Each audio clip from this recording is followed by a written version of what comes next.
ನಮ್ಮ ಅಭಿಪ್ರಾಯದಲ್ಲಿ ನಮ್ಮ ವಕೀಲರ ಪ್ರಕಾರ ಆ ತನಿಖೆ ಅವಶ್ಯಕತೆ ಇರಲಿಲ್ಲ. ರಾಜಕೀಯವಾಗಿ ಹೋರಾಟ ಮಾಡ್ತೀರಾ ಸರ್? ಯಾಕಂದ್ರೆ ನೀವು ಹೇಳ್ತಾ ಇದ್ರಲ್ಲಿ ಷಡ್ಯಂತ್ರ ರಾಜಕೀಯವಾಗಿ ಹೋರಾಟ ಮಾಡ್ತೀವಿ, ಮಾಡಲೇಬೇಕಲ್ಲ. ವಿಪಕ್ಷಗಳು ರಾಜೀನಾಮೆ ಕೊಡಿ ಅಂತ ಹೇಳ್ತಾ ಇದ್ದಾರೆ. ವಿಪಕ್ಷದವರು ಫಸ್ಟ್ ಅವರು ಅವರೆಲ್ಲ ಮಾಡಿದ್ರಲ್ಲ ಹಿಂದೆ ತಪ್ಪುಗಳು.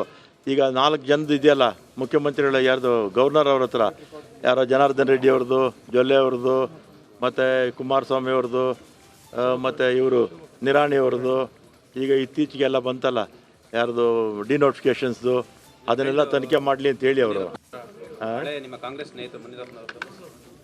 ಕೋರ್ಟಲ್ಲಿದೆ ಸರ್. ಈಗ ಸರ್ ಹೈಕಮಾಂಡ್ ಏನಾದರೂ ರಾಜೀನಾಮೆ ಕೇಳಕ್ಕೆ ಮುಂದಾದ್ರೆ ಹೇಳ್ತಾರೆ ಸರ್ ನೀವು? ಹೈಕಮಾಂಡ್ ರಾಜೀನಾಮೆ ಯಾಕೆ ಕೇಳ್ತಾರೆ? ಕೇಳೋದಿಲ್ಲ, ಖಂಡಿತ ಕೇಳೋದಿಲ್ಲ. ಹೈಕಮಾಂಡು ನಮ್ಮ ಇಡೀ ಮಂತ್ರಿಮಂಡಲ, ಇಡೀ ಶಾಸಕಾಂಗ, ಇಡೀ ಕರ್ನಾಟಕ ಕಾಂಗ್ರೆಸ್ಸು ಸಿದ್ದರಾಮಯ್ಯವ್ರ ಜೊತೆ ಇದೆ ಸರ್. ಈಗ ಕಾಂಗ್ರೆಸ್ ಹೇಳಿ ಕೇಳಿ ಹೈಕಮಾಂಡ್ ಪಕ್ಷ ಸಾಕಷ್ಟು ನಿರ್ಧಾರಗಳನ್ನು ತೀರ್ಮಾನಗಳನ್ನು ತೆಗೆದುಕೊಂಡಿದೆ. ಈಗ ಹೇಳಿದಂತೆ ಸ್ಟಿಕರ್ ಆಗಿರೋದೇ ಇಲ್ಲ. ಆದ್ರೆ ಕಾಂಗ್ರೆಸ್ನ ಹೈಕಮಾಂಡ್ ಮುಂದಿನ ದಿನಗಳಲ್ಲಿ ಆಪ್ಷನ್ 2 ಅನ್ನೋದನ್ನ ಏನಾದರೂ ಇಟ್ಕೊಂಡಿದೆಯಾ ಅಥವಾ ಆಪ್ಷನ್ 2 ಇಲ್ವೇ ಇಲ್ವಾ? ಈಗ ಮುಖ್ಯಮಂತ್ರಿಗಳದ್ದು ಏನೂ ತಪ್ಪಿಲ್ಲ ಅಂತ ನಾವು ಹೈಕಮಾಂಡ್ಗೂ ಗೊತ್ತು. ಆದರೆ ಕೆಲವು ಸಂದರ್ಭದಲ್ಲಿ ಈ ರೀತಿ ಮಧ್ಯದಲ್ಲಿ ಕೆಲವು ತೊಂದರೆಗಳು ಬಂದಿದೆ. ಅದರಿಂದ ಅದನ್ನು ಮುಂದೆ ಕಾನೂನು ಹೋರಾಟ ನಾವು ಮಾಡ್ತೀವಿ. ಈಗ ನಮ್ಮ ಪಕ್ಷ ಹೈಕಮಾಂಡು ಮೊದಲಿಂದಲೂ ಇತ್ತು. ಬಿ ಜೆ ಪಿನಲ್ಲಿ ಹೈಕಮಾಂಡು ಅಂದರೆ ಅವ್ರು ಯಾರೂ ಇಲ್ವೇ ಇಲ್ವಲ್ಲ, ಎಲ್ಲ ಗಡಗಡಗಡ ಅನ್ನೋದು. ಓಕೆ, ಕಾಂಗ್ರೆಸ್ನಲ್ಲಿ ಕುರ್ಚಿ ಕಾಳಗ ಶುರುವಾಗಿದೆ. ಸಿ ಎಂ ರೇಸ್ನಲ್ಲಿರುವ 5-6 ಮಂದಿ ಈಗ FIR ಆಗಲೇಬೇಕಾಗತ್ತೆ. ಈ ನಡುವೆ ದ್ವಿಸದಸ್ಯ ಪೀಠಕ್ಕೆ ಅರ್ಜಿ ಸಲ್ಲಿಸುವಂಥ ಪ್ರಯತ್ನಗಳು ಕೂಡ ಆಗುತ್ತೆ. ಹೈಕಮಾಂಡ್ ಸೂಚನೆ ಕಾಯ್ತಾ ಇರುವಂಥ ಸಚಿವರು ಈಗಾಗಲೇ ಕೆಲವು ಬಾರಿ ಹೈಕಮಾಂಡ್ ಭೇಟಿಯಾಗಿದ್ದಾರೆ ಸಚಿವರು. ಅನೇಕರು ಯಾರು ಅಂತ ನಿಮಗೆ ಗೊತ್ತಿದೆ. ನಾಳೆ CM ಮೇಲ್ಮನವಿ ಸಲ್ಲಿಸ್ತಾರೆ. ಅಂದರೆ ಏಕಸದಸ್ಯ ಪೀಠ ಏನಿತ್ತು, ಒಬ್ಬರೇ ಜಡ್ಜ್ ಇದ್ದರು, ನಾಳೆ ದ್ವಿಸದಸ್ಯ ಪೀಠಕ್ಕೆ ಅಪೀಲ್ ಮಾಡ್ತಾರೆ. ಈಗ ಅದಕ್ಕಿಂತ ಮೊದಲು, ಈಗ ಅಪೀಲ್ ಮಾಡೋದಕ್ಕಿಂತ ಮೊದಲು ದೂರುದಾರರು ಜನಪ್ರತಿನಿಧಿಗಳ ಕೋರ್ಟ್ನಲ್ಲಿ ಹೋಗಿ ಈ ಕೇಸನ್ನು ದಾಖಲಿಸ್ತಾರೆ, ಮೊಕದ್ದಮೆ ದಾಖಲಿಸ್ತಾರೆ.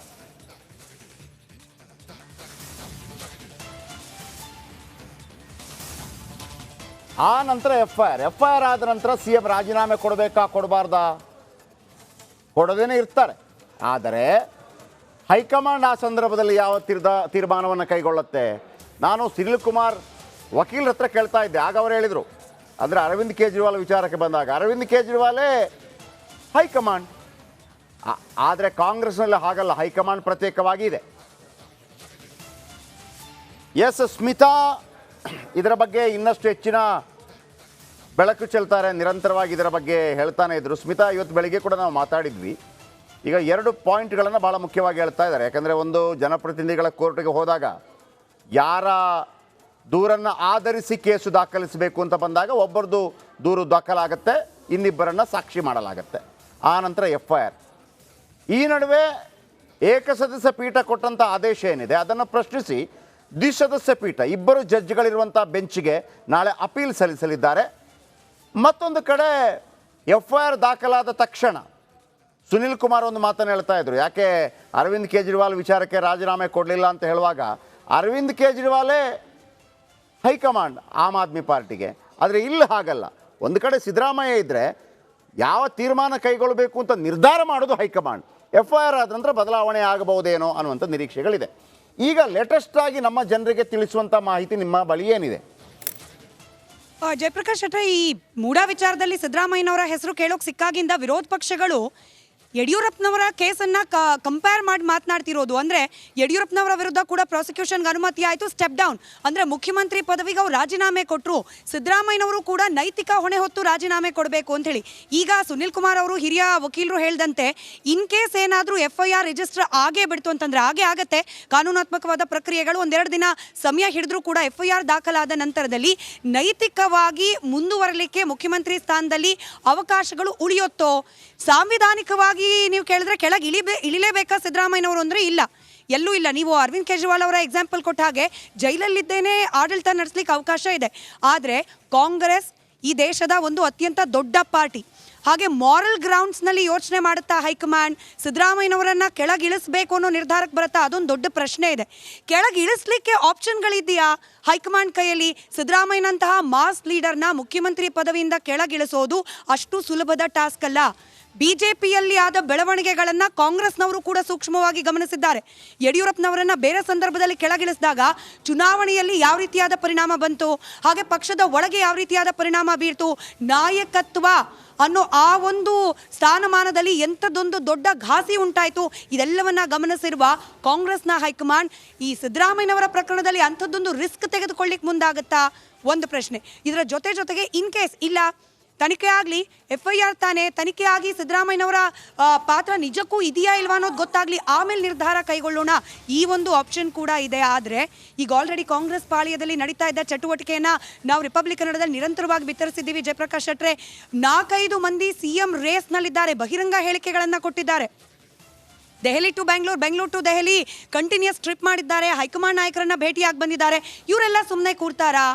DK ಶಿವಕುಮಾರ್ ಅವರು, ಪರಮೇಶ್ವರ್ ಅವರು, MB ಪಾಟೀಲ್, ಸತೀಶ್ ಜಾರಕಿಹೊಳಿ, ಪಟ್ಟಿ ಹೇಳ್ತಾ ಹೋದ್ರೆ 6-7 ಜನರ ಹೆಸರು ಹೇಳ್ಬೋದು.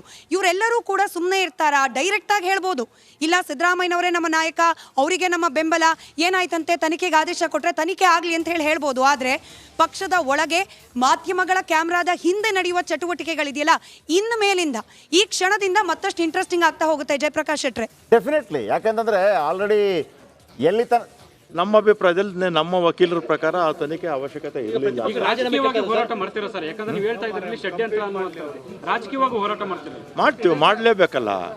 ಈಗ ವಿಪಕ್ಷಗಳು ರಾಜೀನಾಮೆ ಕೊಡಿ ಅಂತ ಹೇಳ್ತಾ ಇದ್ದಾರೆ. ವಿಪಕ್ಷದವರು ಫಸ್ಟು ಅವರು ಅವರೆಲ್ಲ ಮಾಡಿದ್ರಲ್ಲ ಹಿಂದೆ ತಪ್ಪುಗಳು.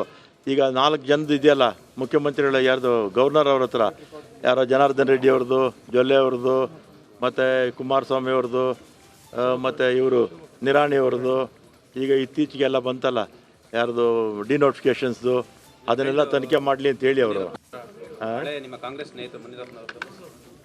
ಕೋರ್ಟಲ್ಲಿದೆ. ಸರ್ ಈಗ ಸರ್ ಹೈಕಮಾಂಡ್ ಏನಾದರೂ ರಾಜೀನಾಮೆ ಕೇಳಕ್ಕೆ ಮುಂದಾದ್ರೆ ಹೇಳ್ತಾರೆ ಸರ್ ನೀವು? ಹೈಕಮಾಂಡ್ ರಾಜೀನಾಮೆ ಕೇಳಕ್ಕೆ ಹೈಕಮಾಂಡ್ ರಾಜೀನಾಮೆ ಯಾಕೆ ಕೇಳ್ತಾರೆ? ಕೇಳೋದಿಲ್ಲ, ಖಂಡಿತ ಕೇಳೋದಿಲ್ಲ. ಹೈಕಮಾಂಡು ನಮ್ಮ ಇಡೀ ಮಂತ್ರಿಮಂಡಲ, ಇಡೀ ಶಾಸಕಾಂಗ, ಇಡೀ ಕರ್ನಾಟಕ ಕಾಂಗ್ರೆಸ್ಸು ಸಿದ್ದರಾಮಯ್ಯವ್ರ ಜೊತೆ ಇದೆ. ಸರ್, ಈಗ ಕಾಂಗ್ರೆಸ್ ಹೇಳಿ ಕೇಳಿ ಹೈಕಮಾಂಡ್ ಪಕ್ಷ ಸಾಕಷ್ಟು ನಿರ್ಧಾರಗಳನ್ನು ತೀರ್ಮಾನಗಳನ್ನು ತೆಗೆದುಕೊಂಡಿದೆ. ಈಗ ಹೇಳಿದಂತೆ ಸ್ಟಿಕರ್ ಆಗಿರೋದೇ ಇಲ್ಲ. ಆದ್ರೆ ಕಾಂಗ್ರೆಸ್ನ ಹೈಕಮಾಂಡ್ ಮುಂದಿನ ದಿನಗಳಲ್ಲಿ ಆಪ್ಷನ್ 2 ಅನ್ನೋದನ್ನ ಏನಾದರೂ ಇಟ್ಕೊಂಡಿದೆಯಾ, ಅಥವಾ ಆಪ್ಷನ್ 2 ಇಲ್ವೇ ಇಲ್ವಾ? ಈಗ ಮುಖ್ಯಮಂತ್ರಿಗಳದ್ದು ಏನೂ ತಪ್ಪಿಲ್ಲ ಅಂತ ನಾವು ಹೈಕಮಾಂಡ್ಗೂ ಗೊತ್ತು. ಆದರೆ ಕೆಲವು ಸಂದರ್ಭದಲ್ಲಿ ಈ ರೀತಿ ಮಧ್ಯದಲ್ಲಿ ಕೆಲವು ತೊಂದರೆಗಳು ಬಂದಿದೆ. ಅದರಿಂದ ಅದನ್ನು ಮುಂದೆ ಕಾನೂನು ಹೋರಾಟ ನಾವು ಮಾಡ್ತೀವಿ. ಈಗ ನಮ್ಮ ಪಕ್ಷ ಹೈಕಮಾಂಡು ಮೊದಲಿಂದಲೂ ಇತ್ತು. BJPನಲ್ಲಿ ಹೈಕಮಾಂಡು ಅಂದರೆ ಅವ್ರು ಯಾರೂ ಇಲ್ವೇ ಇಲ್ವಲ್ಲ, ಎಲ್ಲ ಗಡಗಡಗಡ ಅನ್ನೋದು.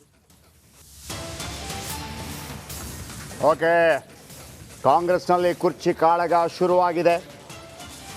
CM ರೇಸ್ನಲ್ಲಿರುವ 5-6 ಮಂದಿ ಈಗ FIR ಆಗಲೇಬೇಕಾಗತ್ತೆ. ಈ ನಡುವೆ ದ್ವಿಸದಸ್ಯ ಪೀಠಕ್ಕೆ ಅರ್ಜಿ ಸಲ್ಲಿಸುವಂಥ ಪ್ರಯತ್ನಗಳು ಕೂಡ ಆಗುತ್ತೆ. ಹೈಕಮಾಂಡ್ ಸೂಚನೆ ಕಾಯ್ತಾ ಇರುವಂಥ ಸಚಿವರು ಈಗಾಗಲೇ ಕೆಲವು ಬಾರಿ ಹೈಕಮಾಂಡ್ ಭೇಟಿಯಾಗಿದ್ದಾರೆ ಸಚಿವರು. ಅನೇಕರು ಯಾರು ಅಂತ ನಿಮ್ಗೆ ಗೊತ್ತಿದೆ.